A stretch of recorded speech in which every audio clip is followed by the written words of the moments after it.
The views on this program do not reflect those of ONTV or its board of directors.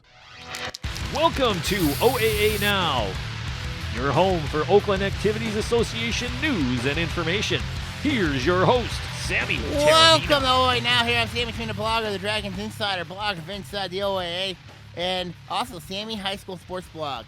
And along with one of the hosts, Tween Tomatoes on Orion Neighborhood Television. You're a busy man. Of course I am. I got Ian Locke here this week. Yes, I am.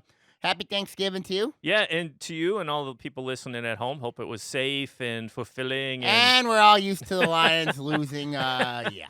I mean. Hey, but that was an interesting game. It was entertaining. Like I said, I can step away from the Lions, just like I have for my Spartans. They won, though. And I watched it as an entertainment value. It was close. Mm-hmm. Or well, I don't say close, but it was entertaining. And if you're a Michigan fan, oh boy. Yeah. And if you're a Michigan fan, oh boy.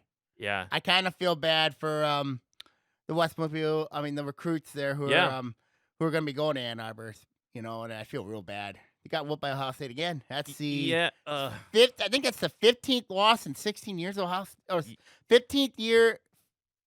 No, a 15th game in 17 losses.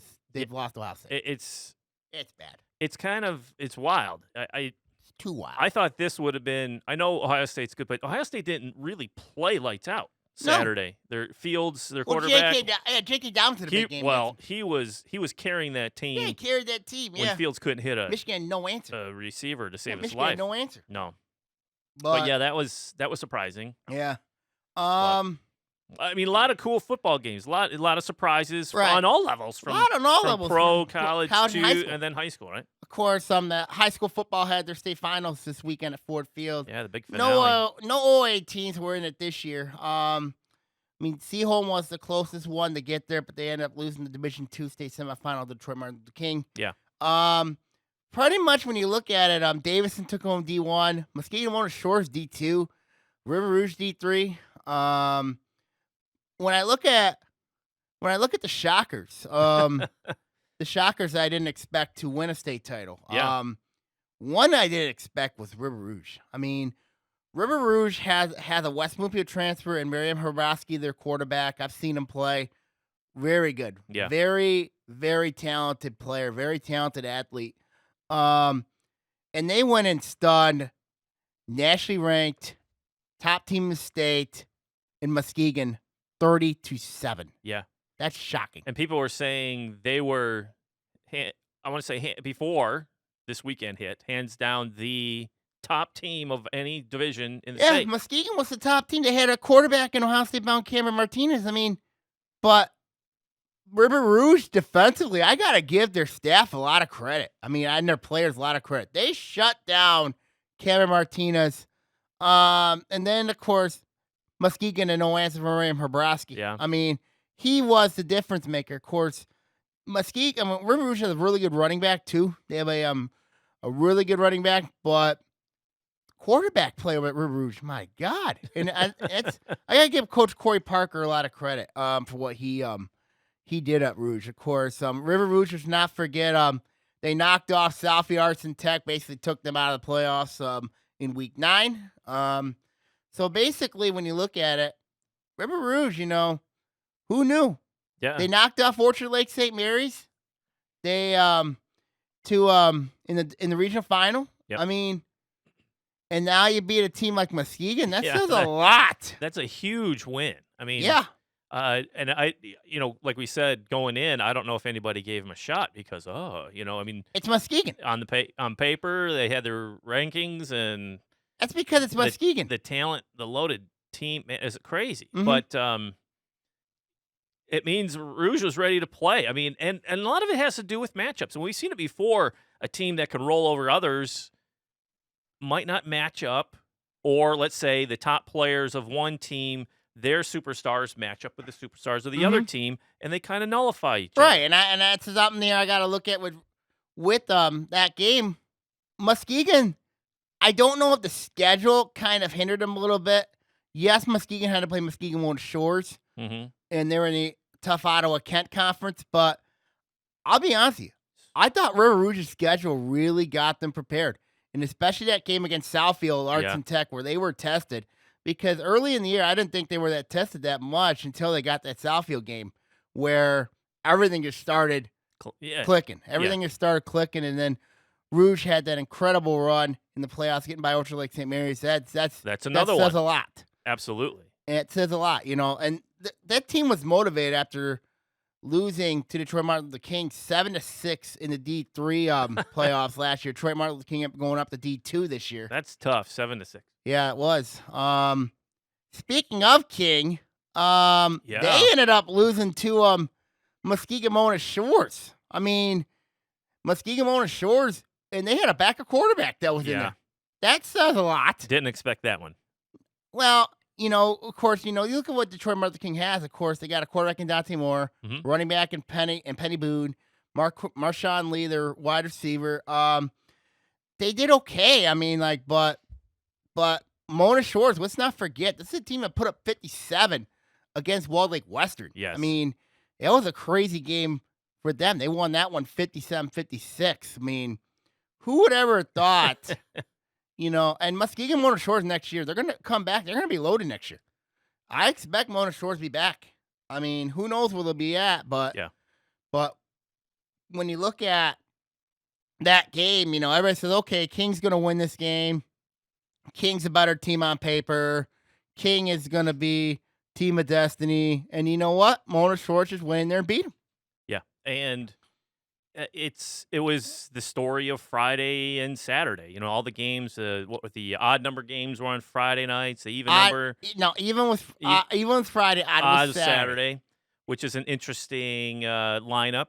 Kind of mixes it up. And I was taking in some of the games, the lower divisions on Friday, and watching those and just seeing the different styles of play, and just the effort and energy these kids put out over those 2 days from the winning side and the losing side. It was just, it tells you that football is healthy in the state of Michigan. Well, we talked about it, we did last year when Clarkson was there when they lost to Chippewa Valley. I mean, when we looked at how everybody's different styles of plays have been, especially when you look at the league we cover, the OAA. I mean, a lot of teams run different style brands of football.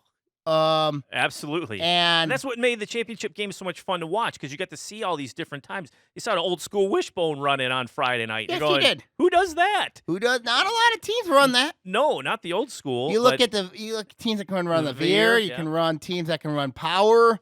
You can run the spread, the zone read. I mean, out of the pistol too. You can read many different formations. I saw all of that. Many different formations. Yeah. And we saw the pro style. We saw it was a lot of fun. A lot of good action down there. Absolutely. And not only that, but the defenses. Some of the defense, offense always gets the glory because they're scoring the points, right? But a lot of these kids playing on defense, man, there are some good players. And you look at, of course, I think there was one game that really surprised me. A lot of tense drama, and it was Lansing Catholic taking on Almont. So Almont had that game basically in the bag. And that's when I turned it off. Yeah. I'm not kidding. That's the game that's going to come up. This is the first time the MHSAA used instant replay. And the fact that instant replay isn't overturned a call. It was Lansing Catholic was going down the field, end up getting a touchdown waved off. Okay. However, instant replay came, gave him the touchdown. Yeah. And basically, that was your ball game right there. Lansing Catholic took home the state title, Division 5, because of a controversial call. So when is it controversial if you have video evidence and it was overturned? No, it's not. And it's within the rules. It's within the rules. So basically, and we know Almont's story. Boy, talk about a lot of drama coming into that game. Oh yeah, a lot of drama. I mean, not the team as we hear it had nothing to do with it. It was it was the fans and things. I know. We're not going there. I know. But just to know, there's some pressure on them coming in. There's a lot absolutely of negative energy. A lot of negative energy around their semifinal game with Detroit Denby. But this game with Lansing Catholic, they blew it.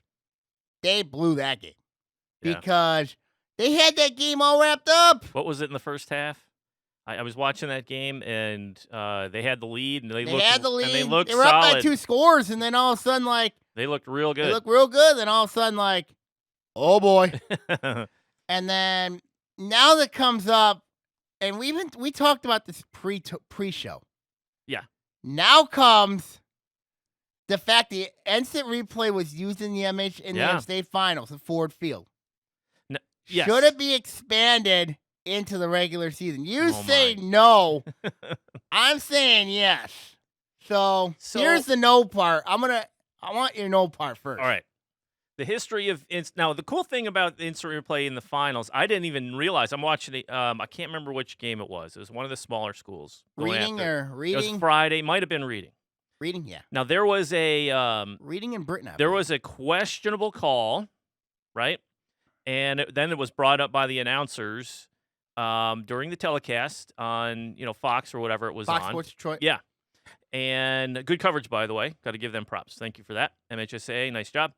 And they brought it up. Hey, there's instant replay is now available here in the final games. I'm like, wow, because we have talked about this in the past. Yes, we have. And they explain the rules. There's one guy up top. He looks at the replay. He makes the decision. There it goes. There is no coach's challenge. Nothing like that. Is I think on scoring plays, turnovers. I think. Yeah, turnovers. And that's about it. Nice and limited. Nice and clean. One guy in the booth is making the shots, right? Calling the shots, which I like. No, this should not be expanded to the regular season. Well, go back to the history of instant replay. If we're looking back, on the college game, how long did it take it to come into play and why? The resources needed, the expense, the pain in the neck, the bodies needed to get this thing going. Now, college football over the last, 15 years when instant replay now is what it is. Yeah, It took a long time, but where did they get time. it? Because money started really coming into the big time conferences, and the cost of these coverages, for these networks to cover, the money has gotten out of hand, but that money has gone into the production to allow it to happen. Mm-hmm. Right? Also, the big time colleges have their own networks. They're making more money than ever, right? Right. And that money is going into infrastructure that allows for those venues that have these games to be able to facilitate instant replay. But here's my point of having instant replay in the high school game. We have games that are broadcast. Yes. On community access channels. Absolutely. Like ONTV, Absolutely. OCTV, Yes. Independent, CMN TV, West Bloomfield, Channel 10. I mean, Yep. Farmington TV 10. What do we say? And then there's at least in our area, if you draw a radius around, ONTV here in Lake Or the Orion OAA. and around the OAA, we've got, what did we say? There's roughly 7 to 10 communities that cover public access. cover games. That cover games. Now, having done this community television for a while, I'm in my 22nd year of doing this. It's a long time. And thank you. So I like to think I know what I'm talking about. And I've done it on programming, engineering, management, and the whole bit, right? So I've been through the trenches from producer all the way up to, running this show. Right. Okay? So we are lucky here at ONTV to have student help, right? Yes. The Lake Orion High School and the MHSAA, the TV and WDBC. WDBC, all that stuff, the partnerships you have with the MHSAA and all these different things, the MHSAA TV, that has increased the volume of bodies that can do this sort of thing. Right. We still cannot cover it in the proper way to make sure that if there is a question on the scoring play, that we're in position, because we do not have the resources of Fox Sports Detroit or whoever that was, the production company that put that on. Mm-hmm. They had sky cams at that game. Mm-hmm. A sky cam, on the cables. I remember that's that. $1 million a game. That's too much. That's what it's been quoted as, $1 million to run one of those systems. I think you know what I mean? If we had instant replay, you know what I mean? Like, it could turn so many things around. You look at, and there were a couple games that I thought some really questionable calls that really decided games. There's one especially, and I think that was the West Bloomfield Lake Orion game, where, of course, Blaze Lauer's knee was completely down. Yeah. Refs didn't call it, and West Bloomfield picked up, took it in for a touchdown. Yes, but that's where it gets complicated. then we're going to slow this high school game down to every questionable call or every argument, and we're going to be throwing flags. I mean, you know how long that would take to get these games done? But you want to get And the calls right. but you do want to get them right. But if you don't have the resources to say, yes, in a reasonable manner, will we be able to do this? But Right? you got to get them right, though. I mean, I'm saying to you is, I know. if you want to get them right, you know what I mean? Then there's not any complaints. And I'm not arguing against that, Sam. I'm saying, yes, you're right. We should get it right. But there's certain limitations when it comes to the video side of thing at this level. I mean, there's certain college games that can't even cover it that well. I've seen college games that had roughly the same angles we have had at high school games. We got 3 cameras, two up top on the press box. We got one on the sideline, handheld, roving side to side. Right. And the most I've ever had is I had maybe a lockdown on the goal line, maybe once. But the thing is that angle isn't right. But I will say yes. Some of the coverage we have done, yes, we have seen a knee was down. It was a fumble. They did screw up the clock. That's why I'm they saying. didn't stop the clock when they should have. That's why I'm saying is if you have that extra set of media coverage there, why not? Because it gives you clear access to replays. It gives you clear access to that. It does, but the one thing with what we do, at least I'm speaking from Orion Neighborhood Television, we've got a production truck. We've got the whole rig. We've got instant we do have replays and that sort of thing, right? But there's times when that rig does not work. There's times when that thing can go down. And we have high school students. And basically it's an internship, right? We have volunteers running these sorts of things. So to not have an official say, or somebody there with you, let's say an official sitting in our truck going, okay, that's legit. There's times when that thing won't work. And so then what? Right? Yeah. If it's not a reliable technological entity that is running solidly and you can say, yes, it's working, because the high school or the college game can't get away with, oh, sorry, dudes, we didn't get that one. Yeah. The system was down. We were rebooting it. Yeah. That doesn't fly. But he can get away with the high school rig. Well, Can he? But that's the thing. If you're expecting something and you have it as a feature, it must work. Yes. And we're lucky enough. I mean, the resources here at ONTV are some of the best in Oakland County, if not the Midwest. Okay? And for us to go to a game and get it up and running and just on the air is an accomplishment in and of itself. Not to add the layer of instant replay. But we have had, I mean, you've seen it. You've worked games with me over the years. You know what we do. Yes. And I know what you want.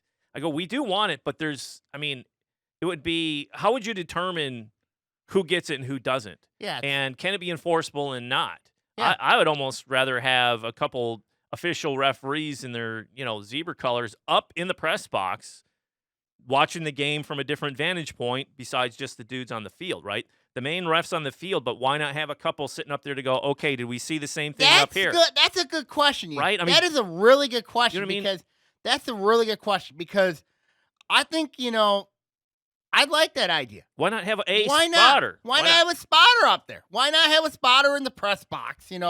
Maybe, giving out, okay, you know what I mean? If you think, because if you have a spotter in the press box that is basically an official down there, you know what? I'm for it. Why not? A couple extra eyes. And what was I had to have been the high school game because they said they have one. And what's the other debate like on the pro side of things with replay? They bring in coach's challenge. Well, the challenge, but you also have pass interference, right? Interference. That big debacle. And what they're doing is pass interference. That I don't mind that. It's so arbitrary, like questionable, who's fighting, whatever. But in the pro game, I heard something that said, why don't you have a panel, three refs in the booth? They watch the same thing. They all anonymously vote. Boom. That's the, however it comes out up there, that's how it's decided. But you don't want to get too complicated. Well, is it not complicated now? It's not. It's complicated right now. But you got guys going, I don't know, sure, why not? And with the addition of replay and the expansion of it, Yeah. Man, I mean, it's changed the game, I Sam. know it is. And I don't want. I mean, we have. I'm not going to rip on the ref on the high school level because they are doing their best to bring us these games. We talked about refereeing and the way people treat the refs these I know, days, right? and I've seen it. I said if people get too angry, one of the too days angry. the refs won't show up and you won't have a game anymore. Right. Right. And it basically. What do you have? What do you have? Right. They're doing the best they They're can. doing the best they can. So adding this complexity to it and the pain in the neck, I don't see how it helps them. It's just. But you just got to get everything right, And I know they're doing the best they can. But the refs are working with the resources they're given, which is nothing. Yeah. They get their training, they go out, they do some games, and like they said, the refereeing corps across this country, it hasn't been easy. It's aging, right? It's the aging. guys are leaving, people are retiring, they're getting old, and not a lot of people want to deal with this anymore. Especially dealing with the parents. You know what I mean? Especially dealing with parents. I'm shaking my head. Oh, I know. Parents are the worst. It's true. Mm-hmm. Right? They're the loudest, most complainingest. Ugh. Well, there's some that don't. You know what I mean? There's some that don't, but when you have the problems, it's usually the loudmouths. I'm sorry. I don't mean to hijack your discussion. But, boy, if I had the resources to wire Dragon Stadium here in Lake Orion for replay, I'd do it. Yeah. I mean, we're not too far from being able to do it now, to be honest with you. I mean, we're really close.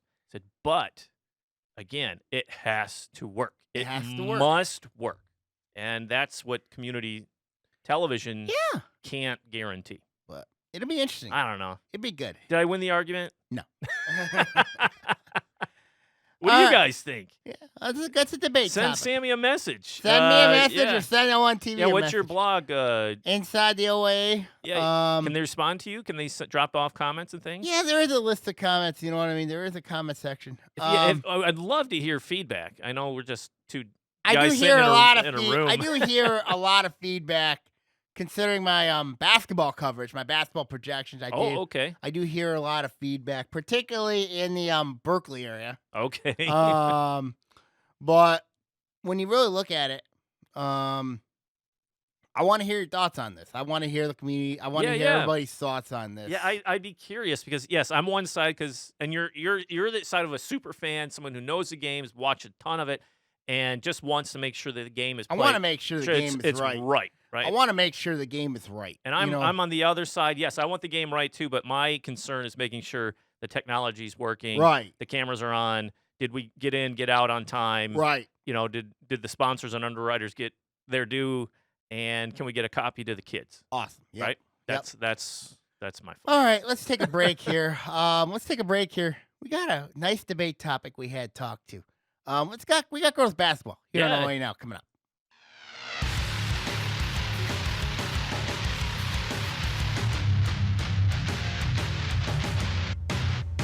Music, weather,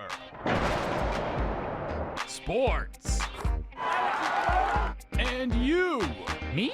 Yes, you. You're listening to The Local Voice.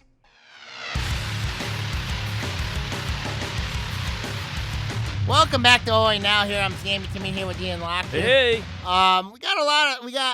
I can't believe we're starting girls basketball season this week. Man. Starting off with the game. Little whiplash. Yeah, starting off with a game that's being played. We're filming on Monday here this week. Tonight is a first away game. They start off December the 2nd. So you got a big one early on. You got West Bloomfield, Detroit Renaissance. Ooh. West Bloomfield, we talked last week a little bit about how loaded the Lakers are this year. West Bloomfield's got several key players back, including Maya Bobo, Logan Lewis. But I'm curious to see how their interior game is going to be this year. You got Lola Chambers there for Burt Mosley's team. They're taking on a Detroit Renaissance team that is loaded. They are well coached. They got a very talented player in Kaylee Davis. They're well coached under former Oakland University big man Shani Lowell. So when I look at West Bloomfield, if West Bloomfield last year won the white division, now they're up in the red, and you basically are looking at, and they got a lot of experience back. They won a district title last year. Lost in the regional semifinal to Heartland. Heartland's going to be really good this year. So when you look at West Bloomfield, what the talent they have playing, they got a tough schedule. They got to play. They got a very tough schedule. They got a tough non-league. They got to play They got to play Wall Lake Western, who's going to be very good. They got to play and they got this game here. So when you look at West Bloomfield, when you really look at the Lakers, I think this is a team that could see it. And when I look at the rankings to start off, I thought West Bloomfield should be the clear number 1 over Southfield. Ooh. And and I'm saying to myself, yeah, and here West Bloomfield still got to play Detroit Renaissance, River Rouge, Flint Kearsley, Harper Woods, Chandler Park Academy, and Wall Lake Western. That's their non-conference. Okay. That is brutal. Yeah. But what do we say about that? That's a good thing. It's a good thing. It's a good thing when you play in a brutal schedule. It's really good because now they're going to a new playoff format where you really look at strength of schedule is very important. Really? Yes. So And, they alter those just like they did football? not extreme like football is going to be, but it's very similar to soccer, very similar to lacrosse. Okay.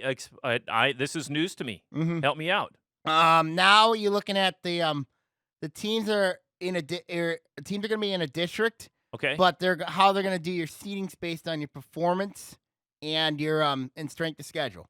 Wow. So it's the same thing that happened in soccer this year. Okay. So Do they reseed you after each round? We've talked about that before.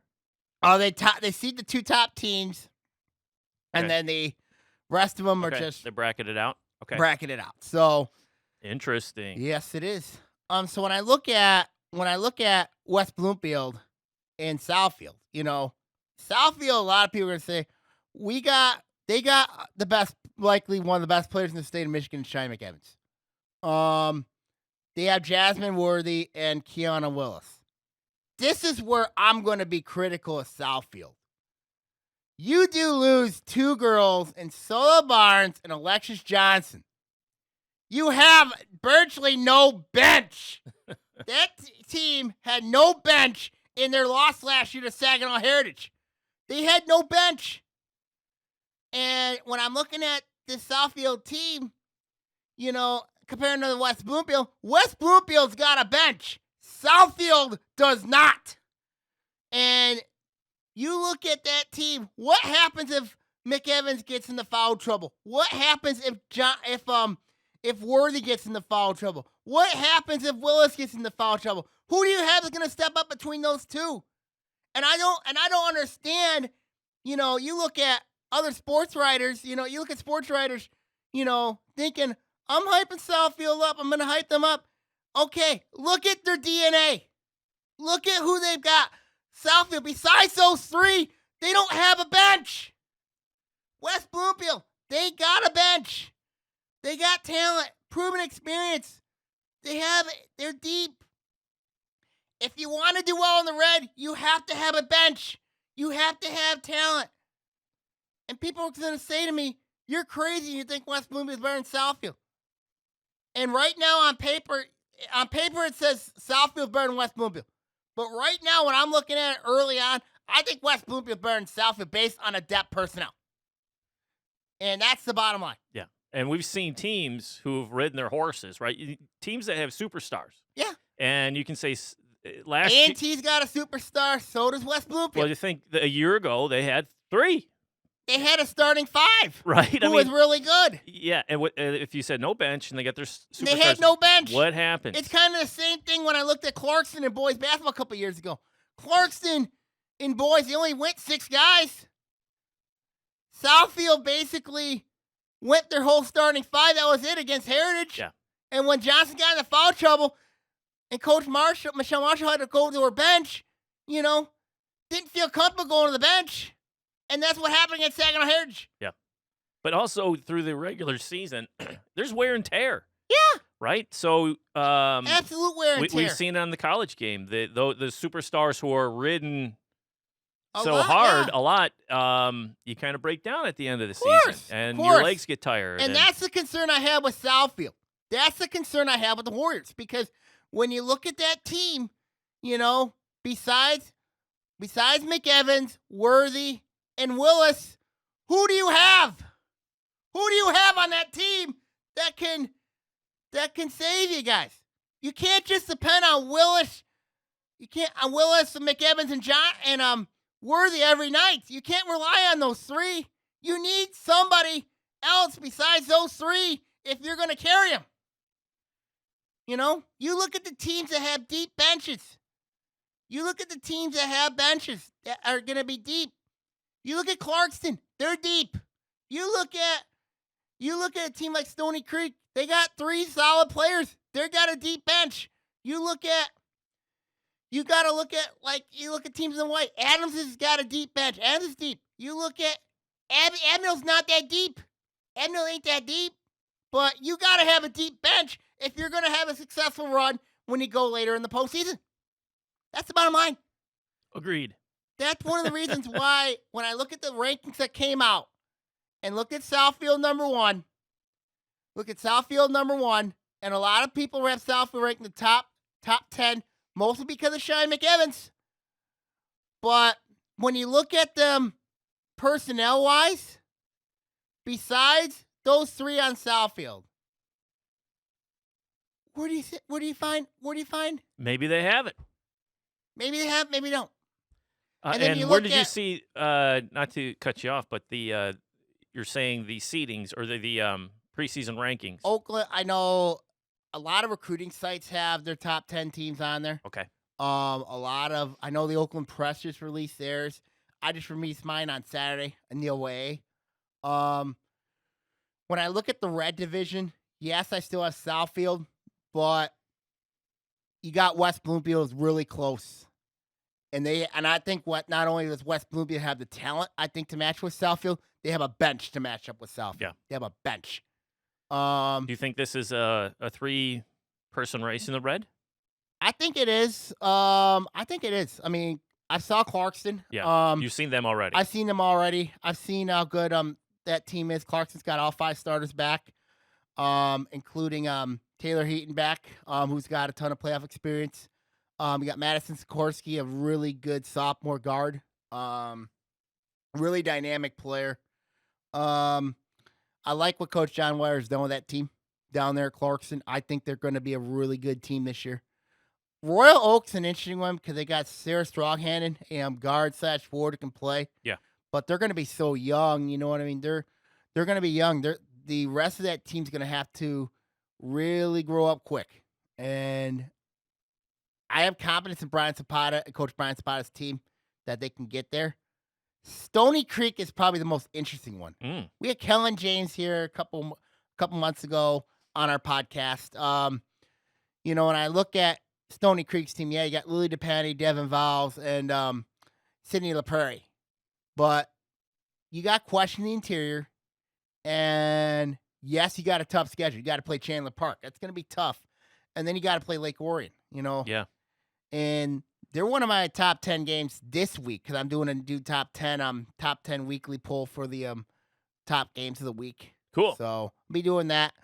So when I look at Stony Creek, this team's going to be good. I think they're going to be okay. I really think Stony Creek, I got a lot of confidence in Coach Kellen James' team. I got a lot of confidence. I got a ton of faith in that team. Bloomfield Hills, they got 2 very good guards in Angela Silva and Keelan Fife. The question's going to be is, how are they going to help Jordan Banks in the interior? Jordan Banks can play the wing. She can play the interior. Mm-hmm. That's how I'm curious to see what Coach Jeb Rubin's team's going to look like. Groves, we know they have Ellie Rupridge on that team. They have Ellie Rupridge. Program strength to me is a big concern for that program, despite the fact they're going to have 3 teams this year. And I think that's something that Coach Jessica Weisler has to address. But I think I answered a lot of people's questions on Southfield. Because yes, you got 3 very good players. Yeah. But until you have a bench, until you can figure out those two other girls, until you can figure out your 2 other starters, where are you going? That's the question. You can't just ride Willis, McEvans, and Worthy night in, night out. Do you Because it's going to come back and bite you. But do you think with those 3 and one other, do you think that's enough? Because those other three are so talented. No. Not at And all. No chance. Here's why.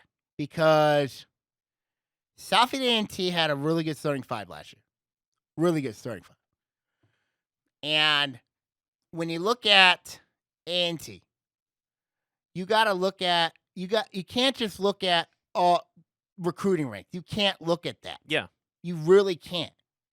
But Yes, we've seen he them in would- action. I mean, this Yeah, we isn't see some them in action. hypothetical We number. see them in action. They're going to be good. We see them in action. They're going to Yeah. be good. But they've got to address two starters they lost, and they got to address their bench. In the game last year against Saginaw Heritage, their bench was exposed. They didn't even use their bench. And they didn't even use their bench in the state semifinal game. They didn't even use the bench too much. So I think that's a question I think Coach Michelle Marshall has to address is Yeah. the bench. They've got to address it. You got enough talent on that team to field enough players, you know what I mean? Use them. What's their JV ranks looking like? They struggle a little bit. You know, they struggle a little bit in the sub-varsity ranks. We've seen this before with other teams, though. You have superstars. I mean, we look at the Clarkston men from a couple years ago, Oh, right? yeah. You have loaded with superstars. What I don't understand what Dan Fife did not do was you had a ton of talent a couple years ago. Yes. You had a ton of talent. Didn't play the bench Yet they sat on the bench the whole time. whole time. They sat Even- on the bench. I don't understand Even that. in blowouts. Even in blowouts. Give them time. You got to give them time.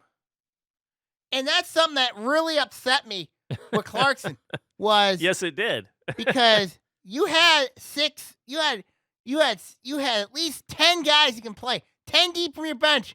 Instead, they went 7 deep, and most of that team rode the bench. And there were some talented players on that team that rode the bench. I mean, is it more philosophy, or it's like, well, I have faith in these guys and I'll let it run? Yeah, It's like, it's either philosophy or if I something. don't have to roll the dice, I'm not going to. Mm-hmm. But I'm just saying to you, if you want to win a state title, you got to have a great starting five and a great bench. That's how Saginaw Heritage won last year. Because Saginaw Heritage had a very deep team. They went 8-9 deep. They went 8-9 deep last year. But don't you think that's rare? I mean, in all honesty, 8-9 deep, like where you can say, hey, it's interchangeable. Well, you can if you have players get into foul trouble. I know, but I mean, to have 8-9 players that you can play and go, yes, right? I mean, I always figure if you have 2 on the bench that are quality, right, then you're doing okay. You're above average. Because in the high school game, it's hard to find a bench that you can go 8-9. Don't you think? Well, that's why you have teams that keep at least 12, 13, 14 players. You know what I mean? That's why you have it. That's why you can develop them and But would make you a say bench. Southfield, for them to remedy this problem, if they can ID two bench players that can be key cogs, don't you think that would solve the problem, or do you think they need more than that? They need more than that. I think they need more than that because, when you look at it with Southfield, what happens if all 3 of those girls get into foul trouble? What happens, let's say, if Willis has 2, McEvans has 2, or Worthy has 2 fouls, all 3 of them in one game? And, in the first half, where are you going to go for your production? Yeah. Where are you going to go? Well, they're obviously usually when that happens, you change what you're doing. Yeah. And you gotta pull You got back to. a little bit. And then when you look at in the white division, I talked about Avondale. You know what I mean? Yeah. Their bench production is a concern.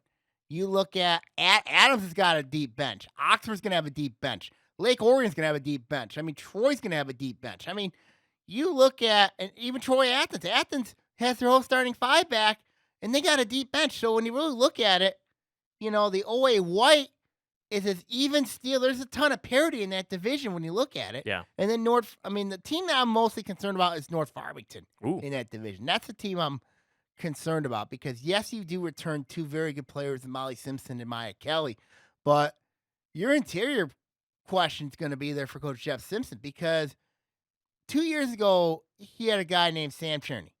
Really talented big. Yeah. Really good big. But I just don't think they've done enough to address that big situation. And then, But haven't we seen that throughout the league or yeah. throughout the OAA? Oh, yeah. Finding quality big.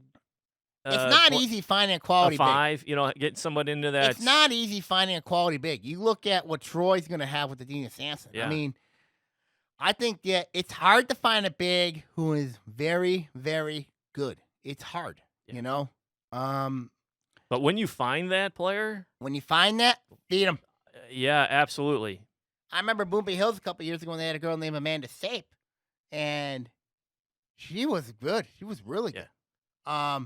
Then you look at Berkeley, you know what I mean, in the blue division, they got a loaded stacked team coming back. I love the fact they toughen up their non-conference schedule. Rochester, I've seen them play. Yeah. I like what Bill Thurston's done with that team. I've seen I've heard stories of Pontiac. I've heard about them. I saw Farmington play. I saw Seaholm play. Man, you've been busy. Yep.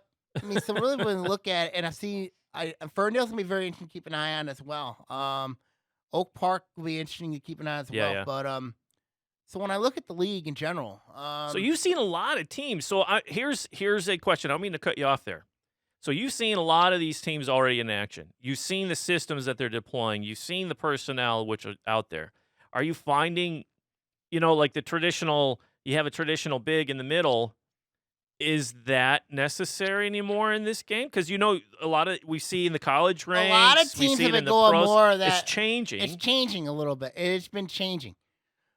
And that's why when Smaller, you look, faster, outside shooting, or and that's cutters. why when you look at my top 10, and we look at my top 21, when I have my basketball preview on my blog at SammySemicolonTerminablogspot.com, when I look at the top 21, it defines it. You know what I mean? Okay. The teams in there that are ranked there, it defines it because there are teams that have proven bigs in there. Yeah. There might be players that I didn't even write about. You know what I mean? Yeah. That can make some noise. But you've seen enough games. Are you finding that it seems like some of the systems are changing? Yeah, The some of offense them are is changing changing. a little Some of them bit. are changing, but you can't coach if you have a 6'1", 6'2", 6'3". You know what I mean? Use them. Use the big. Oh, yeah, absolutely. If you have a 6'1", 6'2", 6'3" big, use them. Yeah. Use them. I mean, think about it. I mean, if you have a big, Yeah. very good big, use them. Yeah. So when I look at it, it's a good question. Good question. I think the game has changed. But especially because, and I think a lot of that I credit a former Detroit Piston, Rasheed Wallace. Ah. A lot of teams are using the big, Like a hybrid. especially hybrid as a combo, hybrid 4, especially there. But it'd be interesting to see. Yeah. And now of course I look at my top 10 games. Of the week. What do you got? My top 10 games of the week. I did not talk about the Troy Martin Luther King and West Bloomfield on there. I think that's going to be a heck of a game, though. But it's a 6:00 tip-off at Detroit, so it'll be very interesting there. My top 10 games, I'm keeping an eye on. I'm going to look at the Tuesday games first. My one I'm keeping an eye on is Wall Lake Western at Clarkston. Ooh. Western, of course, we know Steve Emmert used to coach in the OA at Oxford. He's got 2 very good players in Jenna Galecki and Olivia Warren back. And they do have a deep bench, by the way. So when I look at this game here, last season I watched the Clarkston Wall Lake Western game at Wall Lake Northern. I watched that game last year personally, as a fan. And it was a blowout. It really was a blowout. But I think with the game now at Clarkson, I think Clarkson's got a year of experience back. Yeah. I think it's going to help the Wolves. I really do. I think it's going to help Coach John Wire's team. And then the team, last year was completely a whole new. Yeah, they started off 0-5. 0-5, but you had a whole new lineup. New lineup, a whole new coach there. A young group. Young group. I've got to give John Wire a lot of credit. For getting these girls to grow and develop now. It does help that the most of his girls that he has on this team are on his AAU team. It never hurts. Pride, yep. So, but it can never hurt. But that's a team I'm keeping an eye on for sure. Is Clarkson. That'd be a really good game with them in Wall Lake Western. That'd be a really good game. I know Clarkson's got that big game on Saturday with Ann Arbor Skyline. over at Arbor Prep. That's going to be a really interesting Yeah, game. Skyline put some tough teams together. Yeah, they're not bad. I mean, Skyline is not bad when you look at it there. Seems like Skyline has kind of taken over the Ann Arbor sports scene, don't you think? No, Ypsilanti Arbor Prep is taking You over. think so? I think Arbor Prep has. They got a very good player, Maya Petticord. Okay. Um, I'm just saying and overall, you they got all still these- got to play Clarkston, Yeah. and I think they got Southfield as well. So that'll be really interesting to see when the when Arbor Prep matches up with Clarkston. Be very interesting to see what happens there. Then you got Oxford at Bloomfield Hills. That'll be an interesting game. Both coaches, Rachel Breyer at Oxford, Jeff Rubin at Bloomfield Hills, they know each other. I think when you look at Bloomfield Hills, I'm very concerned about their depths in that game. Oxford, they have a workers mentality. They got a ton of talent they can throw at you. They can defend like crazy. They just have like a pure workers mentality over at Oxford. Going against a Bloomfield Hills team that very good 3-point shooting team. Very, very good 3-point shooting team. So I'm curious to see what happens there. Boy, you get into it, especially in the girls' game, a solid shooting guards that are draining from outside. It can be a long night real quick. Oh, yeah. And Bloomfield Hills got two of them, Angelica Sava and Keelan Fife. I mean, those are two girls to keep an eye on, but you also have Jordan Banks as well. So, but Oxford's got a worksman's mentality, and that's what I like about Oxford is the worksman mentality that Coach Rachel Breyer has installed into that team, in that program. I mean, especially program strength over at Oxford is really good this year. Yeah. I really like that over there. Avondale, Waterford, Kettering. This will be interesting because Avondale, of course, I talked about they got some very talented players back in Reagan Lawrence, Tanai Jackson, Carrie Lee, Brea Benton. But the bench is a big concern for me. And you're going up against a Waterford Kettering team that's led by Micaiah Holland, Izzy Dougal, and Irene Shue for new coach Darren McAllister. And I know Darren McAllister. I've seen him. I've seen how he coaches. Good coach. It'd be very interesting to see what type of team Avondale's made out of. Because that following game after Waterford Kettering, they got to go play at Southfield on that Thursday. And we know where that's going. Tough couple games. Oh, yeah. Avondale really toughened up their non-conference. But Well, it really wouldn't surprise me if Avondale does start 0-2. But doesn't that go back to what you said, the new playoff format, right? Of course, yeah. But it really wouldn't surprise me if Avondale starts 0-2. It really wouldn't. Then you have Berkeley at Macomb, Dakota. Ooh. Berkeley, Berkeley finally listened to me on straightening up their non-conference. Last season, the reason why I thought Berkeley really, despite the fact they won 16 games last year, I didn't think their non-conference was very good. This year, their non-conference is strong. And you're playing a team like Macomb, Dakota, going down to their place, having to deal with a player like Cameron Grant. I mean, I've seen Macomb, Dakota play, and they are good. It'll be a good test for Berkeley. Yeah. It's going to be a good test for Coach Kirk Curlin's team. It's going to be a really good test. Then you have Groves at North Farmington on Tuesday. Good coaching match. That's not a conference matchup, is it? No, it is. Groves is in the red, North Farmington's in the white. All right, I was going to say, that's kind of early. Yep. You got good coaching match between Jessica Weisler and Jeff Simpson. Groves will have the advantage in size because Ellie Rupert. North Farmington, we know about that 1-2-2 zone trap that they like to do. Full court trap. Yeesh. And it's a small gym, too. If you're not ready for that. Yeah. That'd drive you nuts. It'll drive you nuts. Then you have Southfield A&T taking on Puemo, Westphala. Puamo, Westphalia. Westphalia. I apologize. It always cracks me up. The Pirates. It's always fun to say. The Pirates against the Warriors. Westphalia's got a bench. I know, arguably, people are going to say, well, we got the best player in Shiny McEvans. Mm-hmm. But if you don't have a bench in this game, I talked about this for the last 10 minutes on this podcast about having a deep bench. About having a bench. I mean, that's what I'm concerned about with Southfield. Does this team have enough depth to overcome it? Do they have enough? I did put West Bloomfield Detroit Renaissance on my blog. Did you? I did. I thought I didn't, but I did. Adams versus Utica on Tuesday. Utica last season won a district title. Going against Adams. Adams is deep. They have a very good player, Magdalinga. They have Nicole Clarenhout. They have, of course, Anaya Howard. They have Amelia Dranick, Abby Dranick, and this Adams is deep. They're talented. Utica's got a really good player, Nina and Alina Ray. Really good player. It helps when you have a ton of experience back. It really does. Oh, absolutely. It really does. Another game I forgot to mention, I think, is Waterford Mott Troy. I think they play this week. But then of course, my last matchup comes on Friday. When you look at the two guys that I had in this podcast room are going at it on Friday night with Stony Creek and Lake Orion. This could be really interesting. Yeah. Because Stony Creek's got a really tough matchup on Tuesday with Harper Woods Chandler Park Academy over at home.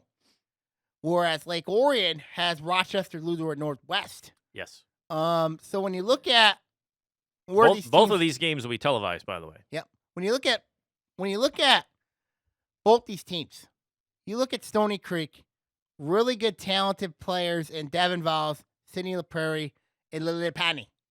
And then you look at Lake Orion on the other side. You look at Melissa Norman, Megan Marshall. Grace Bukovic.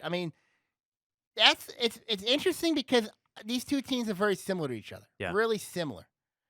It's going to come down to which players can make plays. Do you see, I know this is kind of the local angle, but we've been talking about Stony Creek too. Do you find if the Dragons take the game against Stony Creek that might set up positive things for them in the future, might open your eyes a little? I think it might open eyes. If they can knock off a team like Stony Creek, who is really good this year. I think Stony Creek's a really talented team.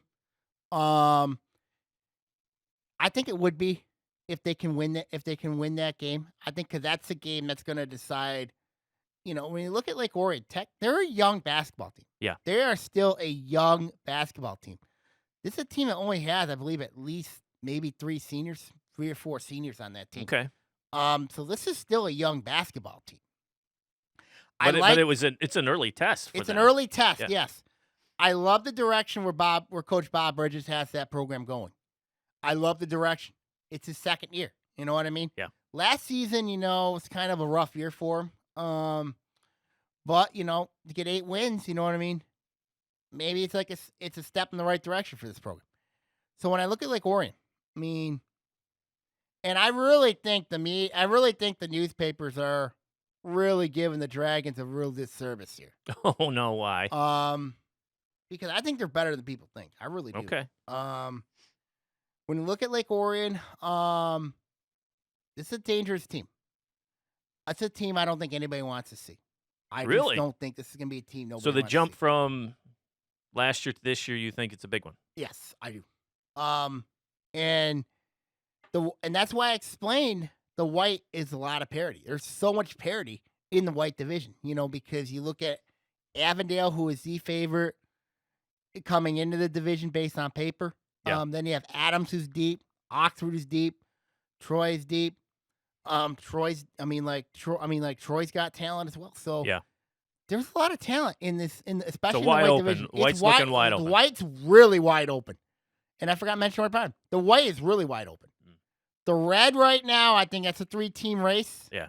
And the blue, I think it's a 2-team race. Maybe a 4-team race.